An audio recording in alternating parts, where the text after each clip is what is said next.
Hi friends, welcome back to my channel. Today I'm here with our guest, Mr. Jai. He is doing PhD below the age of 30. When I met him, the first I asked his age.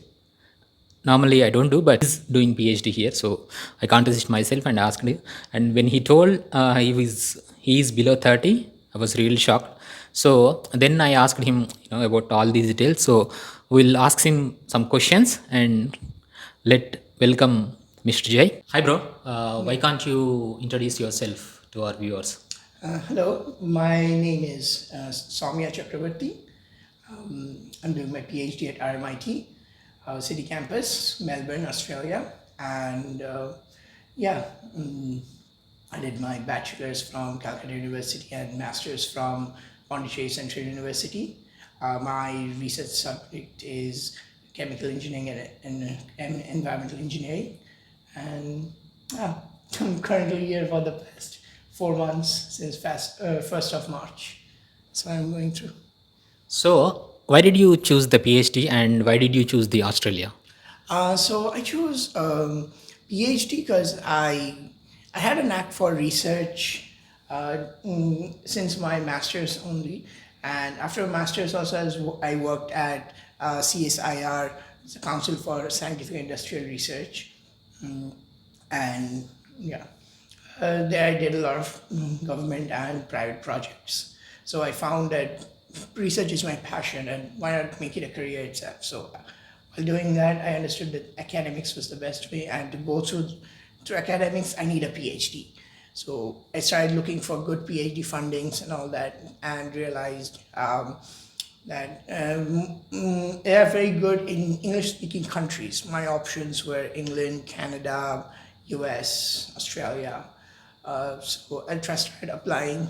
RMIT fortunately has a lot of funding, and I got a good scholarship here. I got for the Future Fellowship scholarship, not to be mistaken with Future Foundation scholarship. That's a different one. Okay, Future Leader scholarship. Future Fellow scholarship is offered by in Australian Research Council. They offered me a nice fund and with year, and that's why I opted here. Okay, bro, but I heard PhD is too expensive, not only in Australia, across the globe. So, how did you manage, maybe, how did you manage your funding? That's what the right question is. Okay, so managing the thing is, PhD is costly if you're self-financing it. Self-financing PhD is a different topic. It's a huge expense. Like I can't even fathom how hard it would be. But mine is not self-funded. It's funded by the Australian Research Council, which is under the Australian government. How do you get it is basically you first have to go and contact professors who are doing research in your topic. You need to have a research outlook or what do you want to do in your PhD. It's kind of hard to have it as a master's student. So usually it happens if you after your master's you do a bit of work and you read papers and all that, and various research articles. You'll see lack in research gaps, and then you try to think maybe I can do the research in this and improve past researchers and past results. And you start approaching other professors and emailing them. I personally emailed over or like few thousand professors, got reply from maybe a few hundred, and then chose my professor here. It can be a bit daunting and sometimes very demotivating when you don't get reply from professors after emailing hundreds of them, or some people just reply, no, your research interest does not match with mine, or I'm looking for some different type of person, like that. But the point is, you need only one person to accept you. You need only one funding. Okay, so keep trying, keep emailing professors as much as you can. It can happen in 100 emails. It can happen in 1,000, and some people even got their professor in just 10 emails. That is a bit of a luck factor, but you have to keep emailing. Do not get discouraged that, oh, I'm emailing somebody but nobody is responding. Somebody or the other will respond if your research is good enough. If you don't see anybody responding, try working on your research again. Try on your own research proposal. What you're telling them, I want to do research on this topic for my PhD. Think about it again, maybe revise it, improve it. If people are not giving you responses, maybe there is something wrong in it. But usually do this after 1 or 2 months when you're not getting any reply. But the thing is, do not stop emailing. Even if somebody doesn't reply, email them after 1 or 2 weeks. Email one person who you think might be very close to your research 2-3 times and 4 times.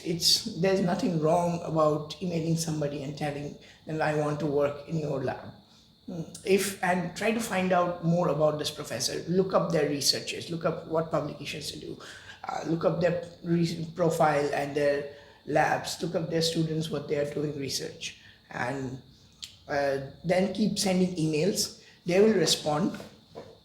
Then they will take an interview for you. They will offer you the funding from their lab to you, which will obviously get collaborated with your application to the university. And that's how when the university sees that the professor is funding your PhD application, they cut off your PhD tuitions as well as lab and research expenses. So basically what you need is some professor who has a lot of project funding. Go for somebody like that. Got you.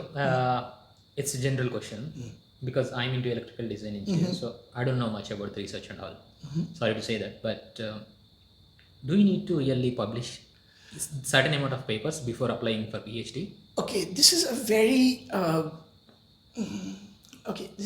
ambiguous question because I have had friends who had no publication and got a PhD after applying for like a few hundred professors in like a month or two.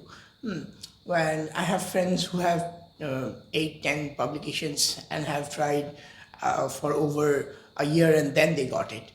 It basically, I would say having 1 or 2 publications is an advantage because I had 2 publications before my research, and while I was applying I got 2 more, so I had 4 publications when I finally did my PhD application.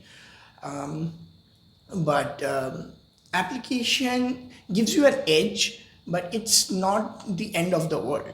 Okay, if a fresh master's student, I do not expect them to have like 10 publications. It won't happen. 1 is enough for a fresh 23, 24-year-old.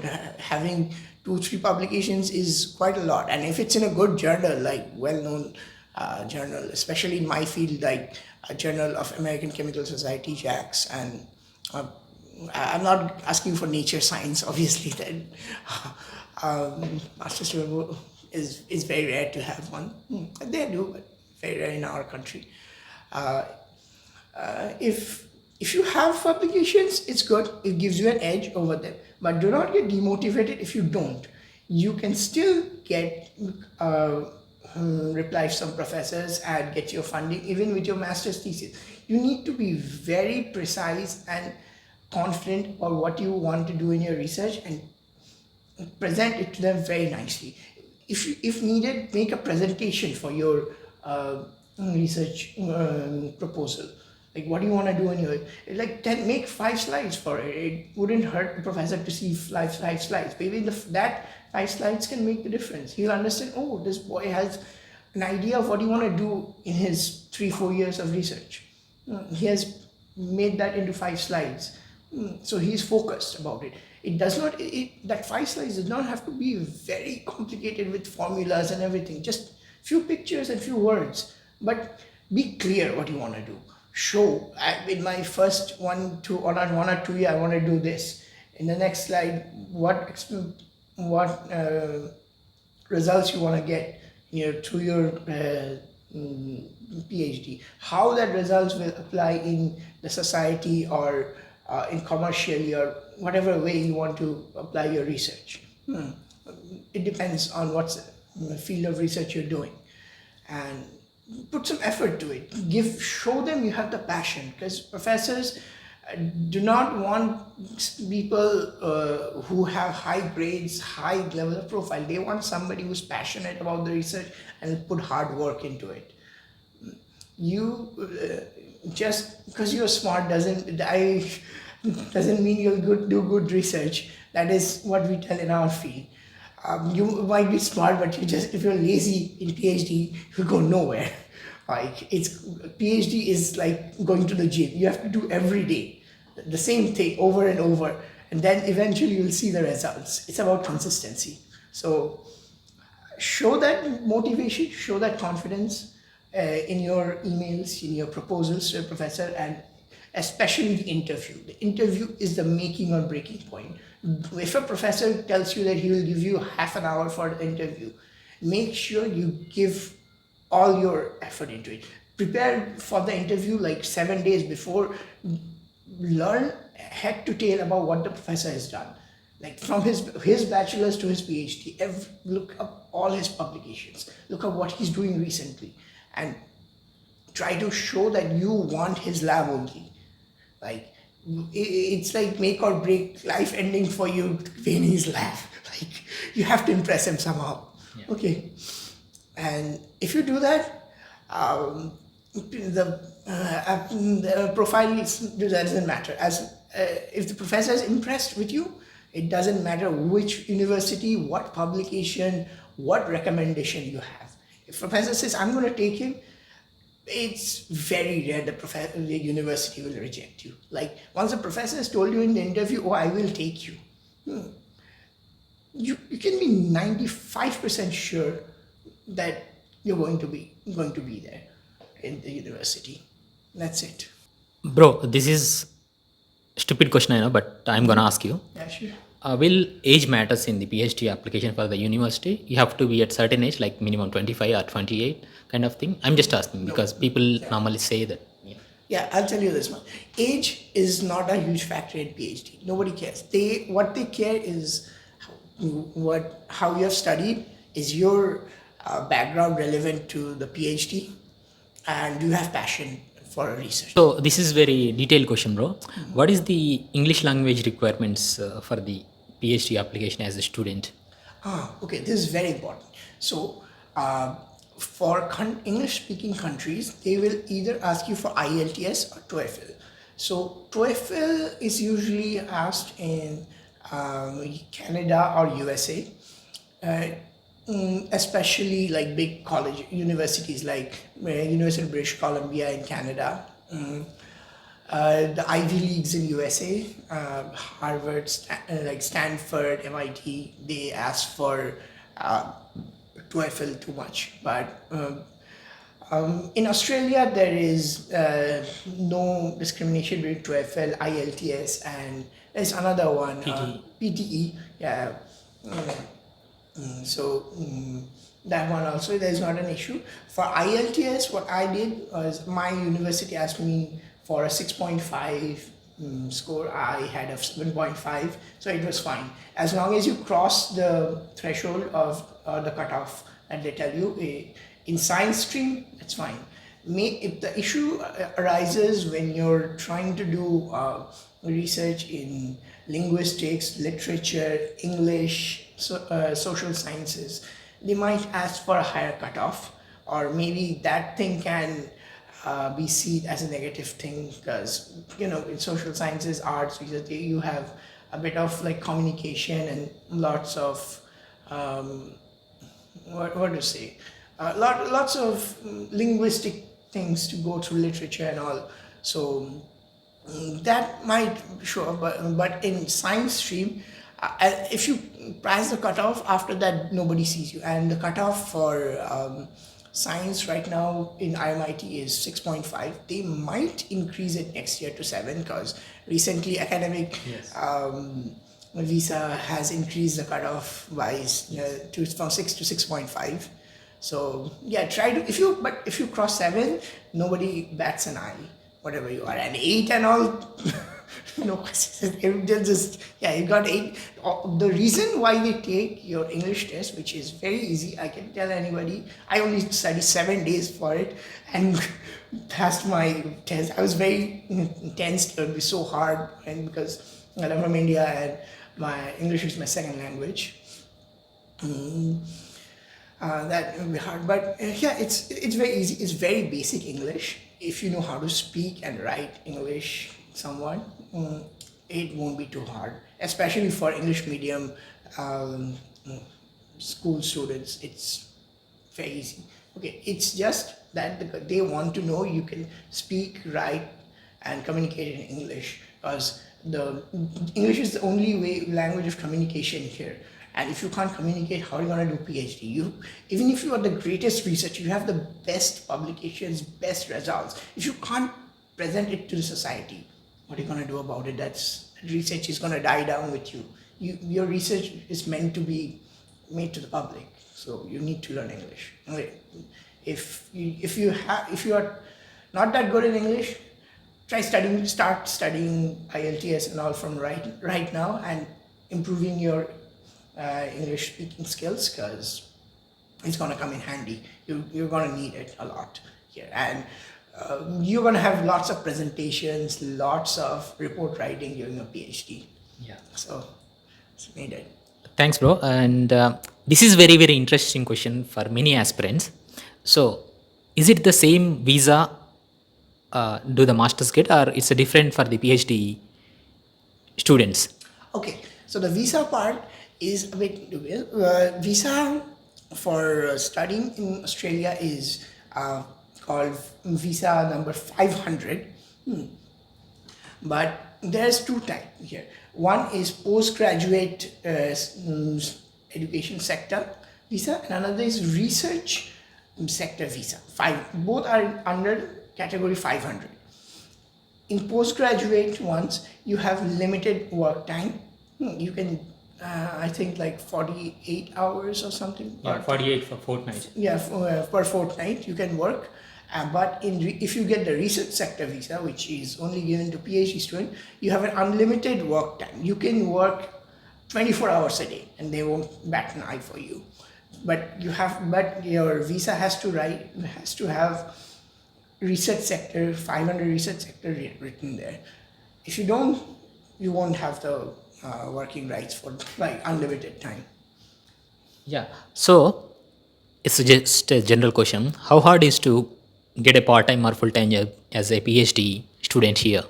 Okay, so part-time jobs here are kind of based on age, actually. Getting into like normal restaurants or Woolies or these kind of or barista works is kind of hard, because as your age increases, your hourly salary has to increase according to US labor laws. So they don't want to hire people who are over 25. But then again, when you are doing a PhD, when you have this much of degree, other sectors open. You can go for tutorials. You can be a tutor at the university. There are other education sectors you can apply for, like in private schools, you can apply as a lab demonstrator. You can apply as a part-time teacher in public schools. But to do that, you have to have two things done, which is one is you have to have a police check, background check on you done, and working with children's safety certificate with you. If you have these two, you are qualified to apply for the jobs. And if you apply for it, usually PhD students are like who are doing their PhD with a master's are usually looked up, and they let you like work teach part-time at schools and all. Besides that, you can like I have heard students who PhD students in computer science, IT, data sciences, they work part-time at IT sectors, many companies. They work as consultants there. I have a few design students who work for like animation design companies as freelance or like working with character design, all that thing. So don't feel like just because you're over 25 you won't get a job. When you don't have experience, you work um, in jobs in the service sector or market and all that. But when you gain experience, while the easy ones which you think get closed, your other options open up because now you have experience which many people don't here. So you can apply to them and there's a high chance of getting it. Okay, you just need to be very cautious about your interview because at the end of the day, it's how you present yourself. It's the same thing in this world. But yeah, two things. If you want to do your job, have your police background check done and working with children's safety done. It's kind of important. So, what's your anticipation on how many years it's gonna take PhD here? Okay, here's the thing. So here, as an international student, you have a very strict rule about your PhD.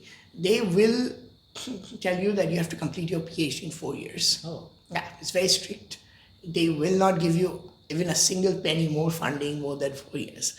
Okay, you have to be very strict about the time. Sorry to interrupt you, bro. Is this for university funded students or self funded? No. This is for university funded students. Okay, Okay. those who have received government funding or any other sort of funding, these are fully funded. They have it strictly for 4 years in Australia. Okay, you have to finish it in 4 years. That is the thing. They're not funding you forever in your life. You can't go on doing this. But that is a good thing because obviously you don't want to stay a PhD for the rest of your life. You want to go to postdoc because the pay scale is like, and I'll say this, about 4 times more than a PhD in postdoc. And lecture professors are very high here. So, I don't want to say. since you raised this pay scale and all, there is a taboo. Like whenever a PhD student or PhD past student goes for an interview, they will say like you're overqualified. Is that true, really? Yes, to an extent, yes. Because when you're doing a PhD, you have become specialized not only in your subject, you have to do many other things. Okay, you get lots of experience. Your CV becomes huge at that point. Like some PhD students I've seen with CVs over 10, 12 pages. And lots of publication and all. You want to show them, obviously, when you have published like 8, 10, 20 papers in your 4 or 5 years of your PhD. The thing is, usually people just after their PhD, they start applying for whatever jobs they can because, where I did my PhD, I need a huge salary raise. Be a bit calm, look at every sector, look at posts which are relevant to you. You will get it. Do not think that, oh my God, this one, I applied this during my PhD time, but I did not get in this, or before my PhD, I did not get in this sector or this company because they were asking for high qualification. Do it now.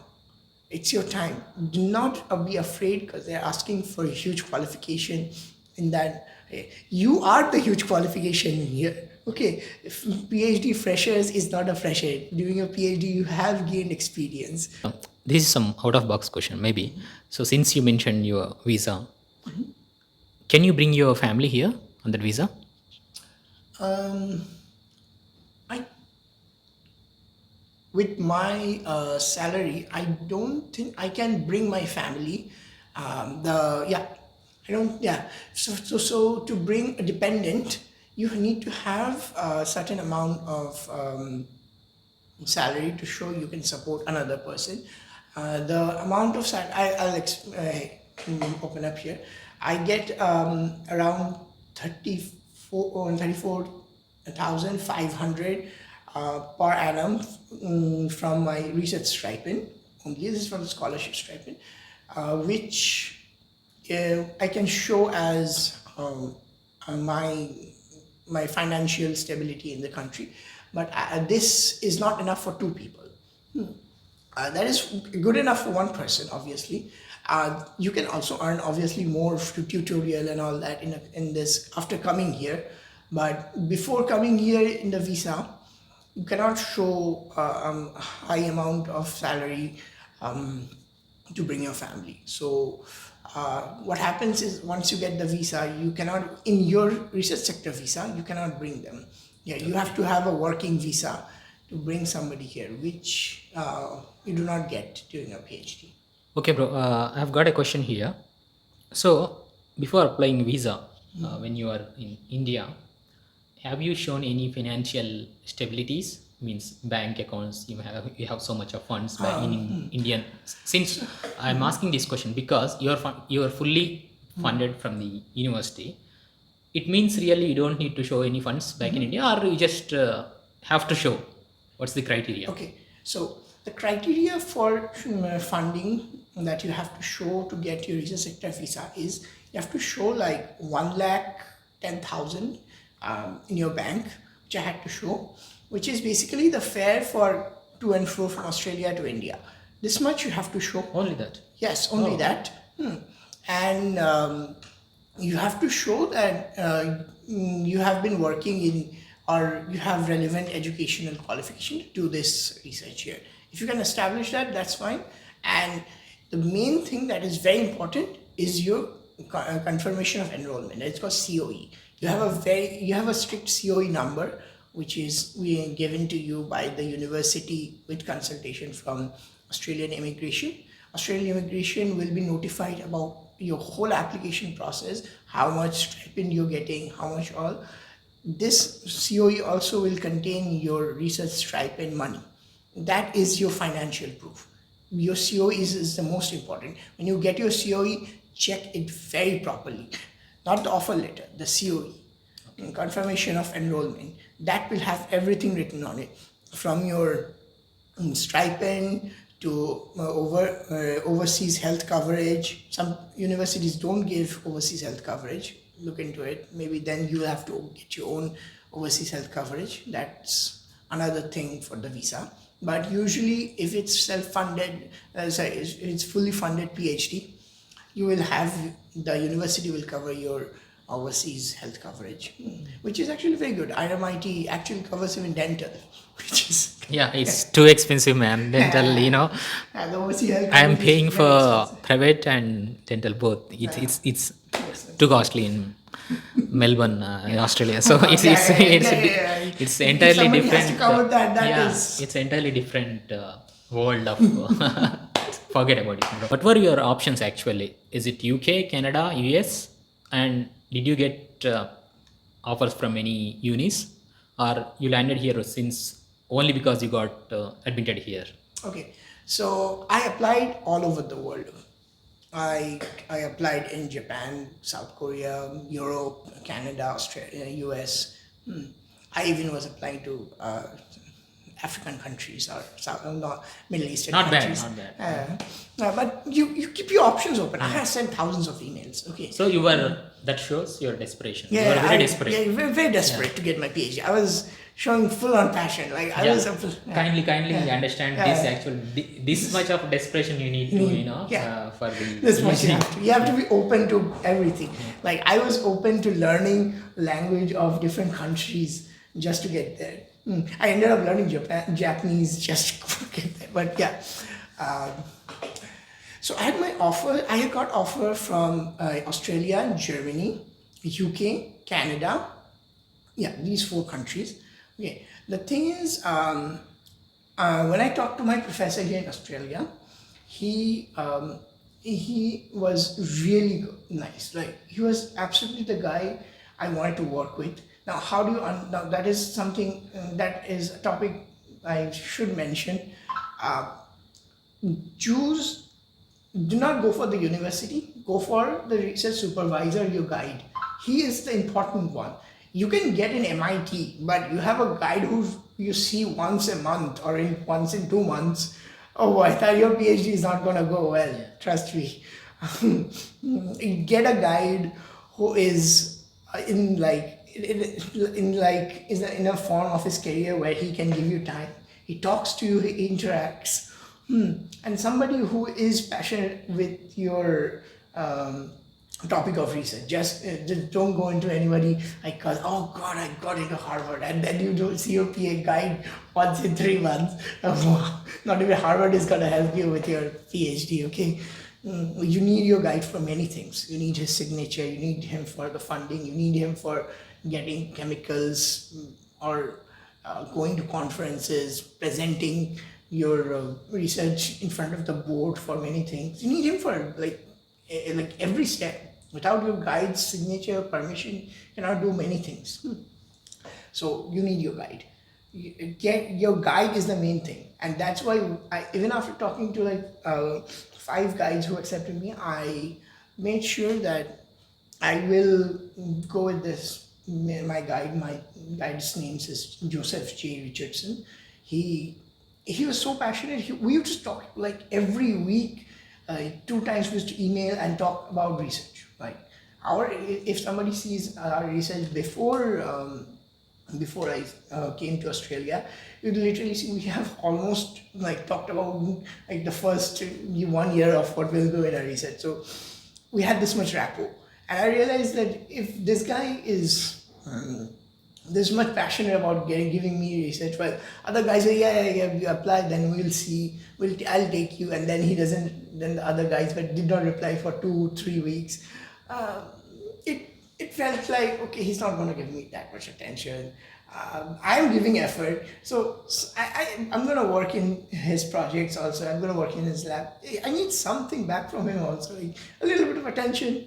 Everybody wants attention. Everybody craves that little bit of recognition for your work.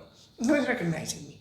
So then I realized, I want this guy to, and RMIT is a good university. It's right now in QS ranking is 123, which is really good. Top 150 it is, and it's rising. It was like last year it was 180 something and went straight up to 123 one year. So quite a good rise. So I got a good university. I got a good guide. He was giving me attention. He has good funding also, good research ideas. Like, wow, this is like match made in heaven. So I just decided, this guy is all. I told other professors, I am sorry, I have received a more favorable research topic. And to be honest, many people were not interested to take me in nanotechnological research, even though I have publications in it, because my background major is in environmental sciences. Although I have a minor in chemistry and chemical engineering, and zoology also.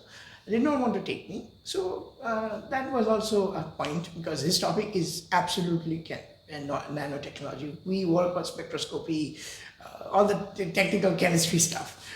Right? It's nothing more than chemistry. Like, there's no environment involved here at all. So I found him so much matching that keep your options open. Obviously, apply to many people, but choose the guide you like match with the most. Because remember, your guide's influence is gonna stay for the rest of your life. These 4 years of your research are your entry into academic or industrial research or whatever. And in the end, after research, like when you go into any research sector, people are going to ask you, who was your PhD guide? Nobody asks you, where did you do masters? Who was your postdoc or anything? No, they ask for your PhD guide, because this is academically the highest research degree you can get. So your PhD guide is important. Okay, it's all about the guide here. I know many people gonna ask you a contact or connection or social media stuff. Are you open to share with our viewers the LinkedIn profile or Instagram? So my LinkedIn profile, I'll provide you here. It should be somewhere in the description. I'll paste it here on the screen. And my Instagram is j.chakrabarti.54, jay.chakrabarty.54. You can contact me there. And if you want to email me, my email is soumya.chak02@gmail.com. That also goes. Or you can look me up on RMIT website. under PhD students. You can find me there under Dr. J.J. Richardson's lab. You'll find my email ID there. You can contact me through it. And that's it. You can search me on. It's usually Soumya Chakrabarthi, RMIT PhD, and or J Chakrabarthi, RMIT PhD. So nice of you, bro. And once again, congratulations to you. And thank you so much for coming. You have given me so much of time. And I'm really thankful for that. For viewers also, thank you so much for watching. I do make a lot of this content actually. I did 2 interviews with people who got PR, and he shared his valuable insights back that interview. And he is a student. He shared his valuable insights in this. So I do make a lot of this stuff. So if you are into this, please do consider subscribing my channel, and I'll meet you in next video.